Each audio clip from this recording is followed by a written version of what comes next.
안녕하세요. 토요미스테리 디바제시카입니다. 2016년 일본 오사카에서 히데의 드라마가 연출됩니다. 무려 21년 전에 벌어진 한 살인사건에 대한 재심이 열렸고 끝내 무죄를 선고받았거든요. 이게 일본에서 정말 이례적인 일이었어요. 재판 결과가 뒤집어지는 일이 일본에선 흔치 않다고 해요. 무죄가 나올 확률이 거의 0.1% 정도? 근데 길고 긴 재심 끝에 2명의 범인에게 죄가 없다고 선고된 건데요. 그렇게 7,352일, 즉 21년 만에 세상 밖으로 나온 이들은 먼저 52세의 여성 아오키 게이코 씨와 50세의 남성 한국인 제1교포 박용호 씨입니다. 이들은 정말 억울한 피해자였을까요? 일단 어떤 사건이 있었는지부터 살펴보겠습니다. 지난 1995년 7월 22일 오사카에 있던 2층 가정집에서 화재가 발생합니다. 이 불이 차고지에서 시작이 되더니 집 전체를 빠르게 집어삼켰어요. 그날 내부에는 당시 31살이던 아오키 씨와 그녀의 동거남 29살의 박용호 씨, 거기에 더해 아오키 씨가 전 남편과의 사이에서 얻은 2 자녀가 함께 머물고 있었습니다. 불이 났잖아요. 야, 빨리 도망쳐, 빨리 도망쳐! 놀라서 황급히 밖으로 탈출했죠. 그런데 이때 단 한 명, 당시 목욕 중이었던 11살 큰딸 메구미 양이 대피하지 못했습니다. 하필 이 욕실이란 곳이 차고지에서 불이 시작됐는데 그 바로 옆이었어요. 엄마 아오키 씨가 이걸 알아내고 딸을 구하려고 집 안으로 들어가려고 했죠. 하지만 불길이 너무 거세서 실패하고 맙니다. 잠시 후 소방대원들이 출동해서 화재를 진압했고 안타깝게도 메구미 양은 욕실에서 사망한 채 발견됐습니다. 눈앞에서 딸을 구하지 못한 엄마는 망연자실했어요. 그런데 왜 갑자기 화재가 난 걸까요? 경찰은 원인을 추적하기 위해서 현장 조사를 합니다. 그게 시간이 좀 걸렸고 이후 2개월이 지난 1995년 9월 조사를 했던 형사 2명이 아오키 씨 집을 찾아옵니다. 당시 그녀는 슬픔과 자책으로 힘든 시간을 보내고 있었는데 그런 그녀에게 형사들이 꺼낸 말은 뜻밖이었죠. 이건 단순 사고가 아닙니다. 이건 누군가 일부러 계획한 방화였어요. 그리고 나서 경찰들이 주목한 범인은 바로 딸을 잃은 어머니 아오키와 그녀의 동거남 박용호 씨, 이 2사람이에요. 저기 아오키 씨, 딸 앞으로 사망보험 든 거 있죠? 1억 3천, 그거 노린 거잖아요. 2사람이 돈을 노리고 화재를 일으켜서 딸을 고의로 살해했다는 겁니다. 게다가 또 다른 정황을 보니까 딸 메구미가 사망하기 몇 달 전에 이 아오키 씨가 3억 원이 넘는 집을 계약한 상태였어요. 근데 이 아오키와 동거남 박 씨는 각각 1,000만 원이 넘는 빚을 각각 지고 있었거든요. 그럼 금융 사정이 좋지 않겠죠? 근데 빚이 있으니까 추가 대출이 어렵습니다. 그래서 당장 이 집에 계약금을 내기 어려운 상황이었던 거예요. 그래서 경찰은 이게 동기가 아니었을까 생각한 거죠. 그러니까 당장 살아야 할 집의 계약금을 마련하기 위해 보험금을 노리고 딸을 죽였다는 주장. 물론 여기에 대해서 아오키 씨와 박 씨는 너무나 억울하다라고 눈물로 호소했어요. 그런데 불과 며칠 후에 경찰의 강도 높은 신문 끝에 2사람이 범행 일체를 자백했다는 소식이 들려왔죠. 그 자백에 따르면 화재 당일 박 씨가 미리 자동차에 있는 연료 탱크에서 펌프를 이용해 7.5리터 정도의 휘발유를 뽑아냈대요. 그리고 그걸 차고지에 뿌렸고요. 이후 휘발유에 이제 불이 붙었고 차고지가 서서히 불이 타기 시작했죠. 근데 이게 욕실과 가깝고 딸은 마침 그 안에서 목욕 중이었고요. 박 씨와 아오키는 아들만 챙겨서 밖으로 나온 후 메구미는 욕실에 갇혀서 그렇게 죽음을 맞이했다는 주장. 실제로도 이 박 씨 옷에서 휘발유 성분이 검출되면서 자백과 증거가 다 들어맞는 듯 했습니다. 그런데 정작 재판은 쉽지 않았죠. 돌연 2사람이 아니에요, 이건 다 거짓말이에요 라면서 무죄를 주장하기 시작한 거예요. 그동안의 자백이 경찰의 고문 때문에 어쩔 수 없이 우리가 허위 진술을 할 수밖에 없었다라고 억울함을 폭로합니다. 이게 또 진실인지 밝혀야 하잖아요. 이후 재판은 항소를 거듭했고 2심, 3심까지 이어집니다. 그렇게 거의 11년이 지나서 2006년 12월 결국 오사카 대법원은 두 사람에게 무기징역을 확정하게 돼요. 그러니까 이 두 사람이 딸을 죽인 게 맞다고 보는 거죠. 그런데 사건은 여기서 끝나지 않습니다. 선고가 된 후에도, 수감이 된 후에도 이 둘이 끝까지 억울하다면서 포기하지 않는 겁니다. 이건 모두 강압수사에 의해 거짓 자백을 한 거다라고 말하는 거죠. 그렇게 수년간 계속 말하니까 점점 두 사람의 결백을 믿는 사람들이 하나둘 생겨나기 시작합니다. 그러면서 일본의 시민단체, 변호사들 다 힘을 모았고 증거 다시 수집해주고 수년간 이들을 지원해요. 그렇게 사건이 재검토되기 시작했죠? 그리고 그 선고를 받고 10년이 지난 2016년에 드디어 재심까지 열리게 된 건데요.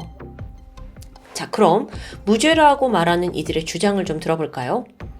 담당한 변호사에 따르면 둘의 자백은 분명 경찰의 유도였습니다. 실제로 아오키 씨는 형사가 그냥 해준 말을 그대로 따라서 적는 방식으로 나는 조서를 작성했다라고 증언했어요. 앞서 경찰들이 당신들 이런 동기 때문에 범행했잖아 하는 동기도 사실 좀 따져보면 억지스러운 면이 있습니다. 이게 다 돈 때문이라고요? 이때 아오키 씨의 가계부가 증거로 채택이 되는데요. 그걸 보니까 평소에 돈을 어디다 썼는지, 그리고 얼마나 저축을 했는지, 카드값, 대출금 얼마나 갚아야 되는지 막 꼼꼼하게 기록이 되어 있어요. 그래서 변호사가 이렇게 주장한 거죠. 이렇게 계획적인 사람이 단지 아파트 하나 계약하려고 계약금 때문에 딸을 살해했다? 이게 좀 괴리가 있어 보입니다. 게다가 실질적으로 아오키 씨와 박 씨, 둘이 이제 동거를 하고 있었을 때 월급을 합쳐보면 600만 원 정도였어요. 상당한 금액이죠. 이 정도면 빚을 충분히 갚을 수 있는 정도였고요. 범행 수법에도 문제가 많았습니다. 박용호 씨가 펌프로 차에서 휘발유를 꺼냈다고 했어요. 근데 그럼 그 범행에 사용했다는 펌프, 불을 붙였다는 라이터 어디냐는 거예요. 현장에서 전혀 나오지 않았거든요. 그저 추정일 뿐이었죠. 여기에 박 씨의 자백 내용도 모순점이 있습니다. 그가 이제 경찰한테 진술을 하기를 라이터에 불을 붙이고 차고가 서서히 불타올랐다고 진술했어요. 그래서 변호사들이 그래요? 참 그 현장을 만들어 봅시다 하고 실험을 진행했죠. 밀폐된 차고에서 7.5리터의 휘발유를 뿌려서 불을 붙여보니까 어떻게 될까요? 순식간에 폭발하듯 타오릅니다. 서서히 타오를 수가 없는 상황이에요. 그리고 이렇게 되면 불을 붙인 박 씨 또한 큰 화상을 입을 수밖에 없고요. 근데 그 당시에 박 씨는 상처 하나 없이 멀쩡했거든요. 그러니까 이건 자백의 내용과 이 화재의 실제 상황이 전혀 맞지 않죠. 아니, 그렇다면 화재는 왜 난 걸까요? 이때 변호사 측이 새롭게 지적한 화재의 원인은 후로가마였습니다. 이 후로가마가 뭐냐면 일본에서 물을 데우기 위해 사용하는 보일러예요. 아오키 씨네 욕실은 차고지 바로 옆에 있었죠. 그렇기 때문에 후로가마 또한 차고 쪽에 설치되어 있었습니다. 근데 사건 당일 이 차고지에 주차되어 있던 차에서 휘발유가 샜고 바닥에 흐르게 된 거예요. 근데 이때 하필 딸이 목욕을 시작했잖아요. 그러면서 후로가마를 사용했고 열이 나니까 그 열로 인해 휘발유에 불이 붙었다는 가설. 이거 물론 변호사 측의 주장입니다. 근데 결론적으로 이건 누구의 잘못도 아니라는 거죠. 그래서 변호사 측에서도 이걸 확인하기 위해서 같은 기종의 차량 4대를 이용해 실험을 진행했죠. 그 결과 4대 모두 휘발유 누출이 확인됩니다. 그러니까 변호사 측의 이 증거와 주장이 좀 확실했어요. 이걸 기반으로 무죄를 적극적으로 주장했고요. 2016년 8월 재판장은 결국 둘의 손을 들어주었습니다.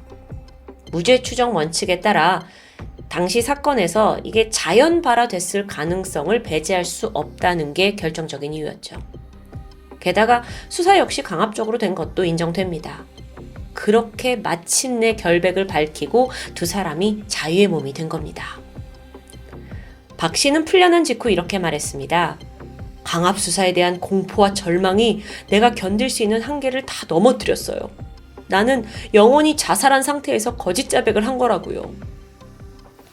또 한편 아오키 씨는 국가를 상대로 손해배상을 청구했어요.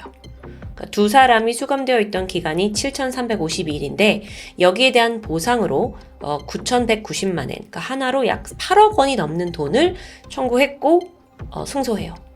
돈을 각각 받게 된 거죠. 자, 그런데 오늘 스토리 이게 끝이 아닙니다. 한 가지 아주 근본적인 의문이 남아 있습니다. 그때 아무리 경찰이 그렇게 강압적으로 수사를 했고 하물며 고문까지 했다 하더라도 정말 그것만으로 거짓 자백을 할 수 있는 걸까요? 당시 아오키 씨는 딸을 화재로 잃기도 했지만 이 거짓 자백으로 인해 감옥에 들어가야 하니까 8살 된 아들과도 20년 넘게 떨어지게 된 거예요. 그런 결과를 낳을 게 뻔한데 경찰이 하라는 대로 했다? 왜 애초부터 무죄를 주장하지 못했죠? 그 이면에는 정말 누구도 알지 못했던 너무도 충격적이고 끔찍한 사실이 숨겨져 있었어요. 이 반전을 소개하기에 앞서 먼저 아오키 씨와 박 씨의 관계를 자세히 알아보려고 합니다. 아오키 씨는 20대 초반에 결혼을 해서 2 자녀를 얻었어요.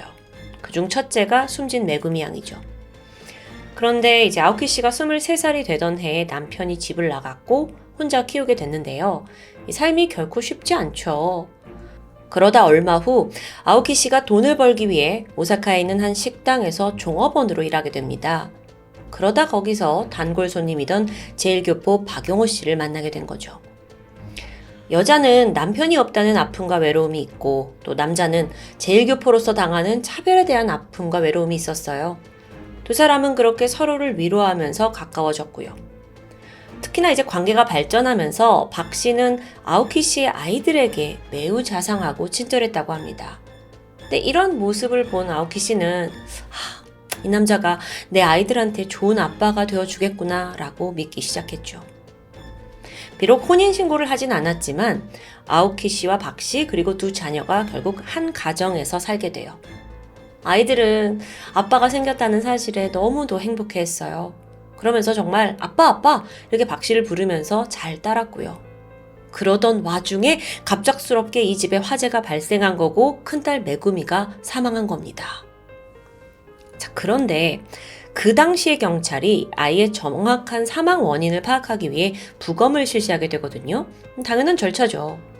여기서 충격적인 사실을 알게 돼요. 이 아이의 몸속에서 남성의 DNA가 발견된 겁니다. 즉 11살밖에 되지 않았던 메구미 양과 누군가 성관계를 가졌다는 의미겠죠. 그 범인은 바로 박용호였습니다. 그리고 밝혀진 추악한 진실. 이 2 사람이 동거한 지 2년도 채 지나지 않아서, 그러니까 메구미 양이 한 8살이 됐을 무렵인데 그때부터 아이를 성폭행하기 시작한 거예요. 그리고 이건 아이가 사망했던 11살까지 무려 몇 년간 50회 이상 이루어졌습니다. 심지어 아이가 사망했던 바로 그날도 박용호는 어린 딸을 성폭행했죠. 짐승보다 못한 거예요. 당시 사건을 조사하던 경찰은 이 사실을 알고 있었습니다. 그런데 이후에 사건이 좀 이상한 방향으로 흘러갔죠. 자, 모든 걸 알게 된 일본 경찰이 박 씨한테 뭐라고 하냐면 네가 이 불을 질렀다라는 걸 자백하지 않으면 아동 성폭행 사실까지 나는 다 알릴 거다 라면서 협박하기 시작한 겁니다. 이게 뭐예요? 둘 다 죄인 건 맞는데, 그러니까 방화는 사실 저지르지 않았잖아요. 근데 네가 이거 아동 성폭행을 감추고 싶으면 방화를 네가 꼭 자백해라라는 겁니다. 그래서 박 씨가 이때 어떤 결정을 하냐면 성폭행 범죄는 숨기고 싶은 거예요. 그래서 네, 제가 방화했습니다 라고 거짓 자백을 하게 된 거고요. 자, 그런데 아오키 씨는 어땠을까? 그녀 또한 딸의 부검 결과 받았고 이 동거남 박 씨의 추악한 민낯 다 알고 있었어요. 큰 충격이었죠. 자기 딸이 자기가 선택한 남자에 의해 수년간 성폭행을 당한 거잖아요. 심지어 마지막에는 고통 속에 죽어갔고요. 제정신이 아니었을 텐데요. 근데 이 와중에 일본 경찰이 아오키 씨의 아픈 부분을 건드려요. 이게 다 엄마 너 때문이에요. 어디서 근본도 없는 남자를 들여와가지고 결국 이꼬라지 난 거잖아. 당신은 악마 같은 엄마야. 네가 메구미 죽였다고 솔직하게 인정해. 어떻게 또 이런 논리가 펼쳐지는지. 엄마 아오키는 사실상 그때 이제 멘탈이 나가 있어서 자기가 딸을 죽인 거나 마찬가지라고 생각이 들었어요. 죄책감이 밀려왔고 그렇게 그녀 역시 모든 걸 내려놓은 채 거짓 자백을 한 겁니다.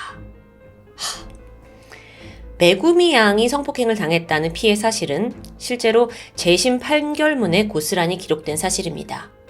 그러니까 박 씨는요, 방화 살인은 무죄일지 몰라요. 하지만 아동 성폭행만큼은 분명한 사실이에요. 그런데 문제가 있죠? 이제 와서 박 씨를 처벌한 방법이 없다는 겁니다. 여태까지도 지금 방화 살인범으로만 기소가 되었고요. 그렇게 20년이 넘게 지나면서 성폭행에 대한 공소시효 지나버렸죠? 심지어 더 열받는 건 국가에서 8억 원이 넘는 보상금까지 수령한다는 사실입니다. 이 사건 어디서부터 잘못된 걸까요? 애초부터 사건을 잘못된 방향으로 끌고 간 경찰? 아니면 딸이 어떤 상황에 처했는지 몰랐던 엄마? 아니죠. 애초부터 박 씨가 자기를 아빠라고 따르는 그 어린 딸을 성폭행한 것부터가 용서받지 못할 일입니다. 그리고 만약에 일본 경찰이 이렇게 방화 사건을 좀 무리하게 살인으로 몰아가지만 않았더라도 적어도 박 씨는 그때 성폭행에 대한 죗값을 치렀을 수 있을 것 같아요.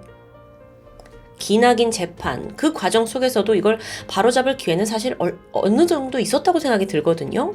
근데 왜 못했냐 보니까 일본은요, 이미 한 번 기소된 사건에 대해 재검토하는 일이 잘 없다고 합니다. 나름대로 유죄 판결 거의 99.9%입니다. 이걸 자부하기 때문이래요. 그렇기에 야 이거 방화살인 맞아. 이걸 계속 몰아가기 바빴던 거죠. 그 고집 때문에 사건의 진실은 가려졌고요. 홀로 지옥 속에서 살다가 억울함도 풀지 못한 채 화염 속으로 사라진 메구미 양. 어른들의 더러운 욕망 그리고 잘못된 판단에 의해 그녀가 어쩌면 가장 큰 피해자가 아닐까 싶습니다. 그리고요, 한편으로 지금 어딘가에서 보상금 8억 받고 떵떵거리고 살고 있을 박 씨. 과연 반성이라는 걸 하고 있을지 아니면 회심의 미소를 짓고 있을지 궁금해지네요. 지금까지 토요미스테리 디바제시카였습니다. 안녕하세요. 토요미스테리 디바제시카입니다. 지금으로부터 5년 전인 2016년 7월 26일 새벽 2시 반쯤이었습니다. 일본 도쿄 인근에 있는 가나가와현 사가미하라 경찰서에 다급한 전화 한 통이 걸려왔죠. 칼을 든 남자가 날뛰고 있으니 제발 빨리 와달라는 신고입니다. 그래서 경찰이 급히 현장으로 출동을 했는데 가보니 이미 그곳은 처참한 피바다였는데요. 사건이 벌어진 곳은 사가미하라 시에 위치한 지적장애인 복지시설입니다. 이름은 스쿠이야마 유리원이었는데 지난 1965년에 개원을 한 이곳은 부지가 대략 3만 제곱미터입니다. 그러니까 약 축구장 4개를 붙여놓을 만큼 상당한 규모를 가진 곳이죠. 그래서 건물이 여러 곳에 있었는데 관리동, 작업동, 그리고 입소자들이 생활하는 거주동이 2개 있었죠. 당시 거주동, 서쪽동과 동쪽동에는 19살에서 75세까지 총 150여 명의 입소자가 머물고 있었습니다. 이들 대부분은 신체 혹은 지적 장애를 가지고 있어서 기본 생활에 누군가의 도움이 필요한 이들이었죠. 그날 밤 범인은 경비실의 감시를 피해서 뒷문으로 잠입을 했고 동쪽에 있는 거주동 1층 유리창을 깨고 침입합니다. 물론 건물에 그 경비원이 늘 상주하고 있었지만 사실상 굉장히 늦은 새벽이 되면 이분들도 선잠을 자는 경우가 많았기 때문에 그날 당직을 섰던 경비원의 눈을 피할 수 있었던 겁니다. 게다가 이 건물에는 방범장치가 없었기 때문에 경보가 울릴 일도 없었죠.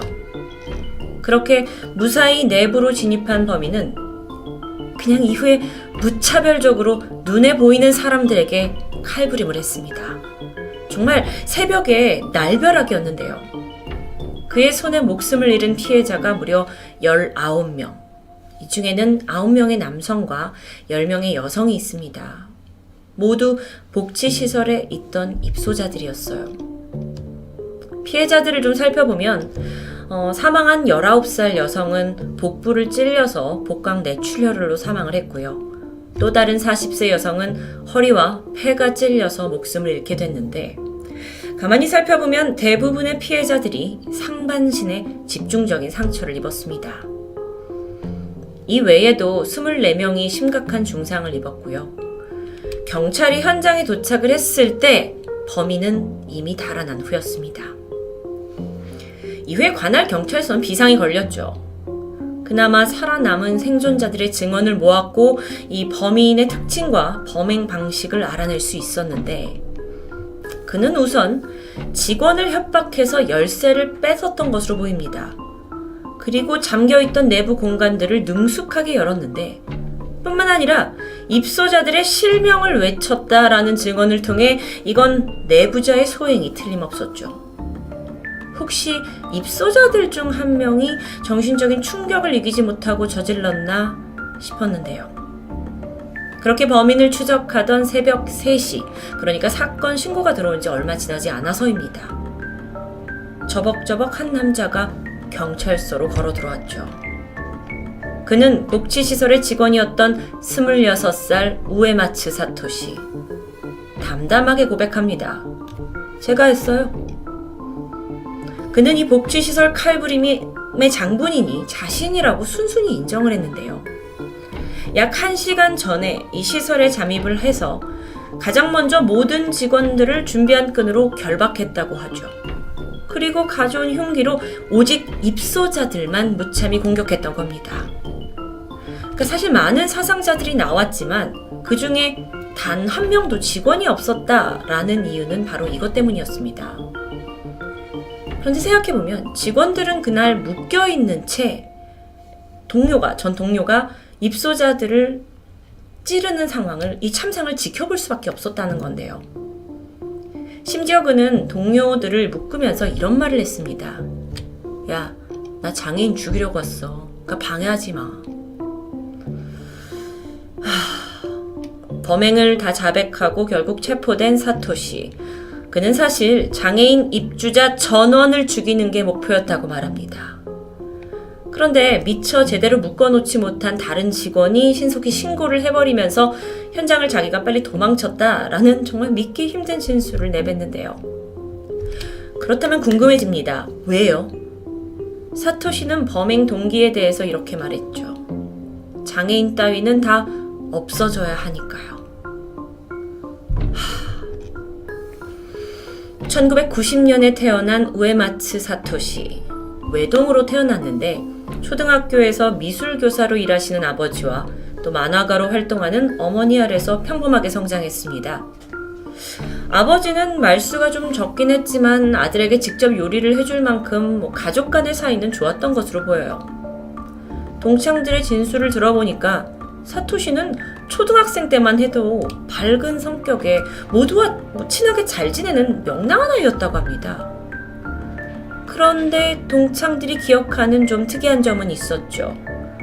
어릴 적 글쓰기 수업에서 별안간 장애인은 다 필요 없어요 라는 글을 남겼던 겁니다. 이후에 중학교에 진학을 한 사토시는 공공연하게 장애인에 대한 혐오를 드러냈습니다. 동시에 불량한 친구들과 어울리면서 흡연에 음주에 도둑질까지 벌였죠. 사실 아이들의 사춘기 일탈은 어느 정도 이해가 되긴 하지만 장애인에 대한 특정 계층에 대한 혐오는 이게 어디서 비롯되었는지 쉽사리 이해가 되지 않는데요. 근데 고등학생이 되어서는 이 일탈이 더 심해집니다. 마음에 안 든다면서 막 폭행을 일삼는데 후배를 때려서 결국 정학을 먹기도 하죠. 마침 그 후배는 장애를 앓고 있던 아이였다고 합니다. 그런데요, 이런 일탈에 반해서 고등학교 동창들은 그래도 사토시는 반에서 꽤 나름 분위기 메이커 또는 리더 같은 존재였다고 나름 좋게 기억하는 것 같았는데요. 그러던 어느 날 사토시가 돌연 나도 아버지와 같은 교사의 길을 걸어야겠다 라면서 공부에 매진을 했고 마침내 대학에 진학을 해서 초등교육학을 전공하게 됩니다. 착실히 생활을 하는 듯 했고 교사 실습도 나가면서 조용히 지냈죠. 그런데 그건 겉모습뿐이었습니다. 3, 4학년 무렵엔 그가 대마초에 손을 대기 시작했고요. 심지어 야쿠자들과 어울리면서 정말 종잡을 수 없는 모습을 보였죠. 그러던 2012년 12월, 사토시는 장애인 복지시설에 정식 직원으로 채용됩니다. 여기가 사건이 벌어진 바로 그곳이죠. 당시에 그를 채용했던 직원들은 사토시? 굉장히 밝고 의욕이 있고 성장 가능성이 높은 사람입니다 라고 평가했다는데요. 사토시 역시 지인들한테 내가 일하는 곳의 장애인들은 너무 귀엽다. 지금 일이 나한테 잘 맞는다 라면서 만족감을 보이기도 했습니다. 그렇게 3년간 복지시설에 근무하면서 장애인을 성실하게 돌보던 사토시가 범행 5개월 전인 2016년 2월 입주자한테 폭행과 폭언을 퍼부은 사실이 드러나게 돼요. 그리고 결국 해고당하죠. 추후에 사토시가 이 모든 사건에 대해서 해고에 대한 원망과 분노로 범행을 계획했다고 말하긴 했습니다. 하지만 정말 그 단순한 이유였을까요? 아니면 오랫동안 장애인에 대한 그 설명할 수 없는 이유 없는 혐오를 품고 뭔가 사이코패스처럼 숨기고 있다가 갑자기 폭발한 건 아닐까요? 제가 토요미스테리에서 참 많은 범인들을 다뤘지만 여전히 사토시는 아리송한 인물입니다. 좀 더 행적을 살펴보면 해고를 당한 이후에 이 사토시의 이상행동은 극에 달했습니다. 그때부터 미친 듯이 국회에다가 탄원서를 보내기 시작해요. 근데 그 내용을 좀 살펴보면 대마초, 마리화나를 합법화해달라, 또는 야쿠자를 일본 군대로 채용해라, 일본에는 새로운 혁명이 필요하다. 터무니없는 내용들이었죠. 당연히 답변을 받은 적이 없습니다. 그러니까 답변을 못 받는데 또 분노가 치밀은 사토시는 국회에다가 다시 한번 편지를 보내게 되는데 이때 장애인 복지시설에 대한 범행을 예고하게 됩니다. 실제로 그 해당 편지에는 나는 직원 수가 적은 야간에 침입을 할 거다. 직원들 다 묶어놓고 외부와 연락을 두절시킨 후에 거기에 있는 모든 사람을 내가 말살하고 결국 나도 자수할 거다 라는 실제의 범행과 맞닥뜨리는 구체적인 계획들을 적어두었습니다. 그리고 이 편지의 말미에는 또 한번 또라이 같은 내용들이 나열되어 있었는데, 이 모든 건 일본과 세계 평화를 위해서 수행하는 거다. 그는 자신을 체포한 후에 어차피 난 정신 이상으로 무죄를 선고받을 거고 2년 안에 석방될 거다. 그렇다면 이후에 정부는 나한테 5억엔의 돈을 지원하고 새로운 이름을 주면서 자유로운 삶을 살 수 있게 성형수술을 하게 해야 된다는, 자신이 정신 이상으로 무죄를 받을 거다라는 사람을 정말 정신 이상으로 볼 수 있는지 의문이 듭니다. 그런데 한편으로 이 사람은 정말 보통 정신은 아니라는 생각이 드는데요. 문제는 이 편지를 받았던 국회는 어떻게 대처를 했을까요? 2016년 2월 일본의 국회 사무회에서는 이 편지를 받고 즉각 경찰에 신고를 했습니다. 그리고 경찰 또한 복지시설을 찾아가서 협박 사실이 있었다, 대응을 어떻게 할지 상의해보자 라고 하긴 했지만, 안타깝게도 그 당시 그 이야기를 했던 담당자가 4일 후에 퇴사를 하게 되면서 이게 윗선으로 보고가 되지 않았던 겁니다. 그렇게 그 심각한 협박 편지는 그냥 잊혀지게 되죠.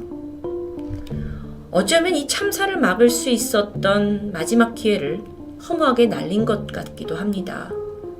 근데 이때만 해도 한 가지 다행인 게 있었어요. 그러던 사이에 사토시가 강제 입원을 당한 겁니다. 사실 이미 복지시설에 근무할 때부터 좀 이상한 행동을 보였다고 하는데, 이걸 눈여겨보던 한 동료가 이걸 신고하게 되면서 입원을 하게 된 거죠.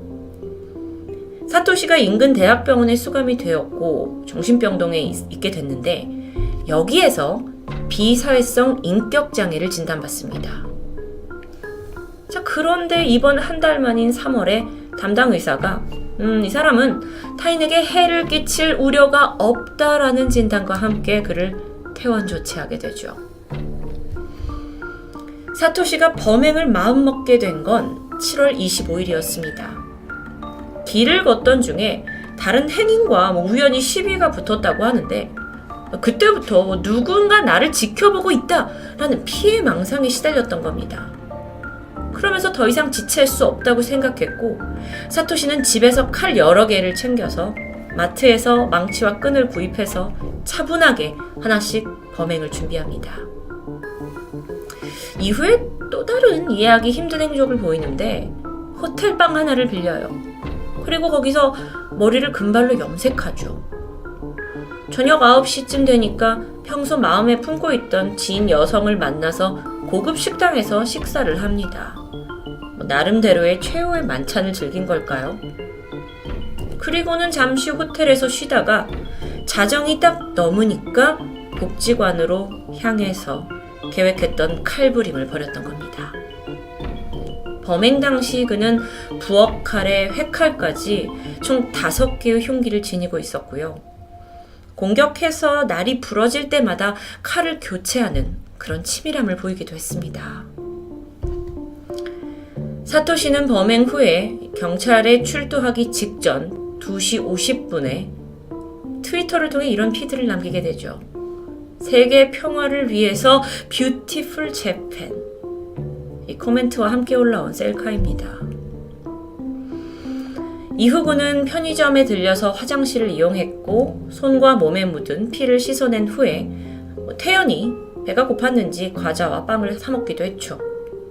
이게 봤을 때 여러모로 제정신이 아닌 건 분명합니다. 조사를 받던 과정에서도 황당했는데 사토시가 내가 장애인들을 구해준 거다 라면서 아주 황당한 발언을 했어요. 그들을 죽음으로 이끈 게 오히려 도와준 거다라는 뜻이겠죠. 게다가 호송차에 올라타면서 활짝 웃는 모습이 포착되면서 이건 정말 일본 내에서 길이길이 남을 사진이 돼버렸죠. 저도 이번 해에 봤던 것 중 범인의 가장 무서운 웃음이 아닌가 싶습니다. 그런데요.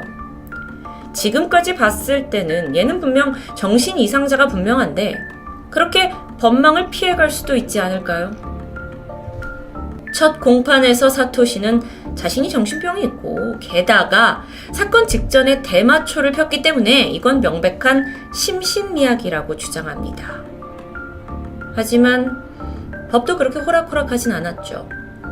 검찰이 조사를 해본 결과 그가 건물에 침입한 후 관리자 컴퓨터를 살펴봤는데 그러면서 당직 근무표를 자세히 본 겁니다. 왜 봤을까? 이 행동은 내부에 혹시 나보다 체격이 더 좋은 직원이 있는지를 알아보기 위해서였죠. 이렇게 철저한 행동을 봤을 때 이건 결코 심신미약으로 보기는 힘듭니다. 사토시가 단단히 착각하는 부분을 좀 더 정확하게 짚고 넘어가자면 전문가 감정 결과 사토시가 인격장애를 진단받습니다. 그런데 이건 형사 책임 유무와 또 구형을 받는 데 영향을 끼치는 정신병과는 분명히 구분된다는 거죠. 인격장애는 질환이라고 하기보다는 인간의 고유한 성격으로 분류가 되기 때문에 사이코패스 혹은 소시오패스 성향을 지니고 있다고 해도 이걸 가지고 결코 심신미약으로 판단하지는 않는 겁니다. 결국 재판에서 그는 사형 판결을 받습니다. 그날에도 패정선언 직후에 긴박하게 손을 들면서 발언을 좀 하게 해달라라고 요청했지만 무참히 철회당했죠. 한 정신이상자가 휘두른 칼에 힘없이 무고한 생명들이 쓰러졌습니다. 특히나 이게 사회적 약자를 향한 혐오에서 비롯되었기 때문에 더욱더 허탈했는데요. 과연 사토시의 이런 혐오가 어디에서 시작되었는지는 밝혀낼 수 없었지만 일본에서는 이 사건이 인격장애의 극단적인 케이스로 역사적으로 오래 남을 사건이 될 것은 확실해 보입니다. 토요미스테리 디바제시카였습니다.